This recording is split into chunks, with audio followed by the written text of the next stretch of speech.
Handa na daw si D'Angelo Russell bawian ng Denver Nuggets matapos mag-choke last West Finals.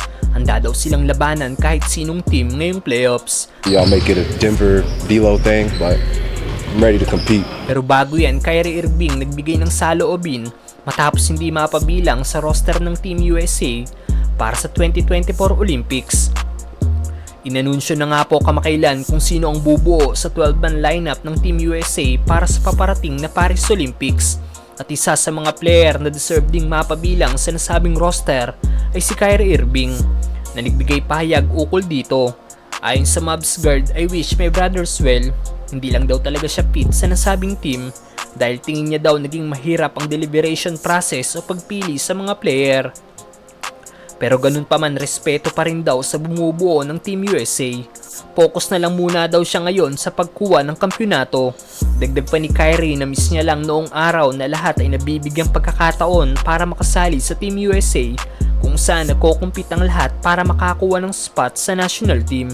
Walang duda naman na qualified ang 8 times All-Star sa Olympics dahil ngayong season nag-average ito ng 25.6 points, 5 rebounds at 5.2 assists per game.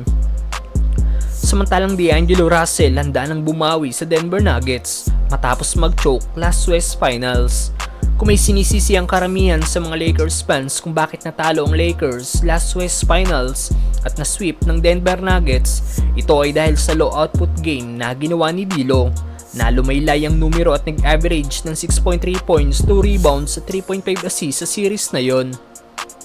Ang masama pa dito, 3 points lang noong Game 3 si Russell at 4 points naman noong Game 4. At kitang after ng mga game ng Lakers sa Denver, naiiwan pa si D'Lo sa court at pinapractice ang kanyang shooting. Kaya naman maraming Lakers fans ang hindi sang-ayon na ibinalik si D'Lo ng Lakers ngayong season. Well, maganda nga pong naging season ng one-time All-Star ngayong season sa Lakers dahil nag-average ito ng 18 points, 3.1 rebounds at 6.3 assists per game while shooting career best 41.5% sa 3-point area. Kung madadala ni Russell ang numerong ito sa playoffs, malaki ang chance ng Lakers na talunin ng Denver Nuggets. At after ng practice kanina ng Lakers, nang matanong si D'Lo kung anong level ng excitement na meron nito laban sa Nuggets, sagot ng Lakers guard ay, parehas daw ng nakalaban nila ang New Orleans Pelicans dahil buong taon na daw silang nag-prepared kung sino man na makakaharap nila sa playoffs, kaya handang-handa na daw siya. I've been preparing all year for whoever we would see in the postseason. Obviously, y'all make it a Denver D'Lo thing, but I'm ready to compete.